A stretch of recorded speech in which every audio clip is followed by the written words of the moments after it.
ಪರಮಗೀತ ಪುಸ್ತಕ 8ನೇ ಅಧ್ಯಾಯ 6ನೇ ವಚನ. ನಿನ್ನ ಹೃದಯದ ಮೇಲೆ ನಿನ್ನ ಕೈಯಲ್ಲಿ ನನ್ನನ್ನು ಮುದ್ರೆಯನ್ನಾಗಿ ಧರಿಸಿಕೊ.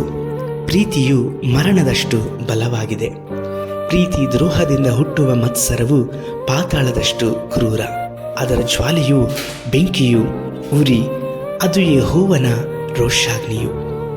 ಕರ್ತನಲ್ಲಿ ಪ್ರೀತಿ ದೇವಜನರೇ, ದೇವರಾಗಿರುವಂಥ ಯೇಸು ಕರ್ತನು ಈ ದಿವಸವೂ ಸಹ ನಿಮ್ಮನ್ನು ಪ್ರೀತಿಸ್ತಾ ನಿಮ್ಮ ಜೊತೆಯಲ್ಲಿ ಮಾತನಾಡಲಿಕ್ಕಾಗಿ ಬಯಸ್ತಾ ಇದ್ದಾರೆ.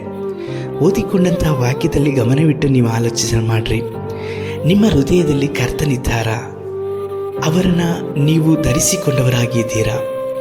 ನಿಮ್ಮನ್ನು ಪ್ರೀತಿ ಮಾಡಿ ಅವರು ಶಿಲುಬೆ ಮೇಲೆ ನಿಮಗೋಸ್ಕರವಾಗಿ ಪ್ರಾಣವನ್ನು ಕೊಟ್ಟರು.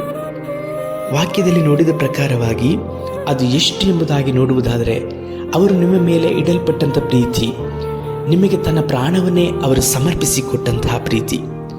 ಅವರು ಸತ್ತಿದ್ದು ನಿಮಗೋಸ್ಕರವಾಗಿ, ನಿಮ್ಮನ್ನು ಪ್ರೀತಿಸಿದ ನಿಮಿತ್ತವಾಗಿ, ನಿಮ್ಮ ದ್ರೋಹಗಳನ್ನು ಅಳಿಸುವುದಕ್ಕೋಸ್ಕರವಾಗಿ ಶಿಲುಬೆ ಮೇಲೆ ಅವರು ಮರಣಿಸಲ್ಪಟ್ಟರು. ನೀವು ಅವರನ್ನು ಅದೇ ರೀತಿಯಲ್ಲಿ ಪ್ರೀತಿಸ್ತಾ ಇದ್ದೀರಾ? ಮರಣವೇ ಹೊರತು ಇನ್ಯಾವುದೂ ಸಹ ಯೇಸುವನ್ನು ನಮ್ಮನ್ನು ಬಿಟ್ಟು ಅಗಲಿಸಲಿಕ್ಕೆ ಸಾಧ್ಯವಿಲ್ಲ. ಮರಣವೂ ಸಹ ನಮ್ಮನ್ನು ಕ್ರಿಸ್ತನ ಪ್ರೀತಿಯಿಂದ ಅಗಲಿಸಲಿಕ್ಕೆ ಸಾಧ್ಯವಿಲ್ಲ. ಒಂದು ವೇಳೆ ನೀವು ಕರ್ತನನ್ನು ಬಿಟ್ಟು ಅಗಲುವುದಾಯಿತು ಅಂದರೆ ಅದನ್ನು ಯಾವುದಕ್ಕೆ ಹೋಲಿಕೆ ಮಾಡಲಿಕ್ಕೆ ಸಾಧ್ಯ? ಪ್ರೀತಿಯಿಂದ ಹುಟ್ಟುವಂಥ ದ್ವೇಷ ಅದು ಪಾತಾಳಕ್ಕಿಂತಲೂ ಕ್ರೂರವಾಗದಂಥದ್ದು. ಅದು ಬೆಂಕಿಯ ಜ್ವಾಲಕ್ಕಿಂತಲೂ ಸಹ ಭಯಂಕರವಾಗಿರುವಂಥದ್ದು. ದೇವರಿಗೆ ದ್ರೋಹವನ್ನು ಮಾಡುವಂಥವರಿಗೆಲ್ಲರಿಗೂ ಸಹ ದೇವರ ಜ್ವಾಲೆಯು ಅವರನ್ನು ಖಂಡಿತವಾಗಿಯೂ ದಹಿಸುವಂಥದ್ದಾಗಿರಲ್ಪಡ್ತದೆ. ಪ್ರಿಯರೇ, ಕರ್ತನು ನಿಮ್ಮನ್ನು ಅಪರಿಮಿತವಾಗಿ ಪ್ರೀತಿಸಿದ್ದಾರೆ. ಅವರ ಪ್ರೀತಿಯನ್ನು ನೆನೆಸಿರಿ.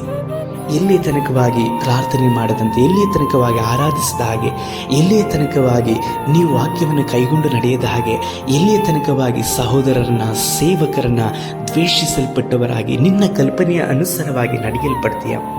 ಎಲ್ಲಿಯ ತನಕವಾಗಿ ನಿನ್ನನ್ನು ಪ್ರೀತಿಸಿದಂಥವರಿಗೆ ನೀನು ದ್ರೋಹವನ್ನು ಮಾಡ್ತೀಯ? ನಂಬಿಗಸ್ತಿಕನಾಗಿ ಪ್ರೀತಿ ಮಾಡು. ನಿಮ್ಮನ್ನು ಯಾರು ನಂಬಿ ಪ್ರೀತಿಸ್ತಾ ಇದ್ದಾರೋ, ನಿಮಗೆ ಯಾರನ್ನ ದೇವರು ಕೊಡಲ್ಪಟ್ಟಿದ್ದಾರೋ, ನೀವು ಯಾವ ಸಮಯದಲ್ಲಿ ಕರ್ತನನ್ನು ಅಪ್ಪಿಕೊಂಡ್ರೋ ಅಂದಿನಿಂದ ಇಂದಿನ ತನಕವಾಗಿಯೂ ದೇವರ ಪ್ರೀತಿಯಲ್ಲೂ ನಿಮ್ಮನ್ನು ಕರ್ತನು ನಿಮಗೆ ಕೊಡಲ್ಪಟ್ಟಂಥವರ ಪ್ರೀತಿಯಲ್ಲೂ ಸಹ ನಂಬಿಗಸ್ತರಾಗಿ ನಡೆದುಕೊಳ್ಳ್ರಿ. ಇಲ್ಲವಾದರೆ ನೀವು ಅವರಿಗೆ ದ್ರೋಹವನ್ನು ಮಾಡುವುದಾದರೆ ಅದರಿಂದ ಬರುವಂತಹ ಒಂದು ಕೋಪ ಭಯಂಕರವಾದದ್ದು, ನರಕಕ್ಕಿಂತಲೂ ಸಹ ಅದು ಮಿಗಿಲಾದಂತಹ ಕೋಪವಾಗಿರಲ್ಪಡ್ತದೆ. ನೀವು ನಂಬಿಗಸ್ತರಾಗಿ ಕರ್ತನನ್ನು ಪ್ರೀತಿಸಿರಿ, ನಿಮಗೆ ಕೊಡಲ್ಪಟ್ಟಂಥವರನ್ನು ಪ್ರೀತಿಸಿರಿ. ಯಾಕೆಂದರೆ ನಿಮ್ಮನ್ನು ನಂಬಿ ದೇವರು ಅವರನ್ನು ಕೊಟ್ಟಿದ್ದಾರೆ. ನಿಮ್ಮನ್ನು ಬಹಳವಾಗಿ ಅವರು ಪ್ರೀತಿಸ್ತಾರೆ. ಎಲ್ಲದಕ್ಕಿಂತ ಮಿಗಿಲಾಗಿ ದೇವರಾಗಿರುವಂಥ ಯೇಸು ಕರ್ತನು ನಿಮ್ಮನ್ನು ಪ್ರೀತಿಸ್ತಾರೆ. ಅವರ ಪ್ರೀತಿಯಲ್ಲಿ ನೀವು ನಡೆಯಿರಿ, ಅವರ ಪ್ರೀತಿಯನ್ನು ಅನುಸರಿಸಿರಿ. ಆಗ ಮಿಗಿಲಾದ ಎಲ್ಲವನ್ನೂ ಕರ್ತನು ಕೊಡಲಿಕ್ಕೆ ಶಕ್ತನು. ನಾವು ಪ್ರಾರ್ಥಿಸೋಣ.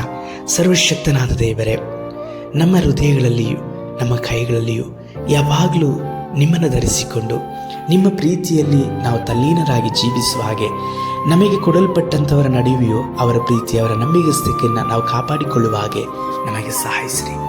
ನಮ್ಮ ರಕ್ಷಕನಾದ ಯೇಸು ಕರ್ತನ ನಾಮದಲ್ಲಿ ತಂದೆಯೇ, ಆಮೇನ್.